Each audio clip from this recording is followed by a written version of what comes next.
I know one of the things that you've gotten really honed in on, and I know it's a hot button topic for everybody, is around culture, like and getting behind like the why you're doing this.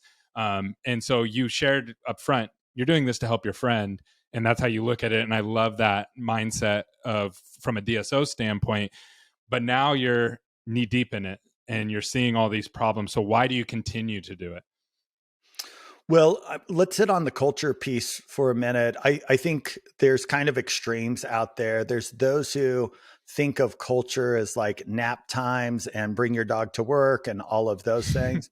And then there's those who believe like, culture's crap and, just get your job done. Mm-hmm.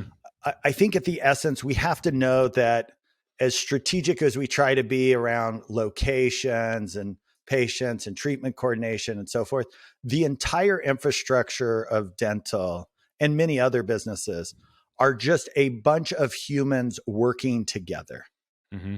right? To get to an outcome. We don't necessarily have like a special software like Facebook, right? That's running algorithms and helping us generate income. You could argue even in those businesses, it's a bunch of humans who have to do the programming and Yeah. everything else. But especially in healthcare, the culture is really the operating system by which all of us know how to behave, especially when the boss isn't there anymore. I think for most people, the reason they don't have to worry about culture is if you've got a big personality and your entire operation is in four walls, when you show up every day, you're setting the culture. Yeah. Right. Everyone know, okay, Dr. Emmett's coming in, right? And this is, oh, he's in a good mood. Okay, great. We're going to behave like the, oh, he's in a bad mood. Everyone knows how to behave around that. That kind of is defining the culture.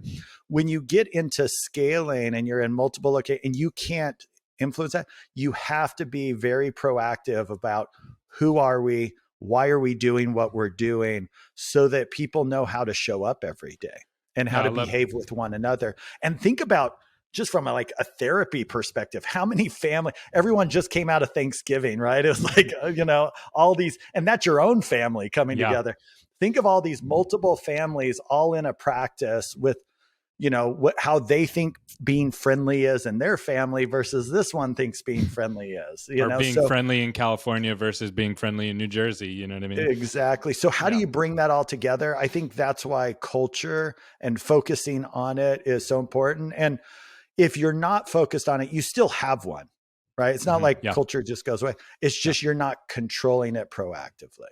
So one of the key words you said is why we're doing this, right? Like what's the why behind what we're doing? Do you guys rally around that as a culture, or what do you rally around? How are you rallying? Yeah, we're revolutionizing dental care by taking care of underserved patients and creating an amazing doctor, staff, and patient experience.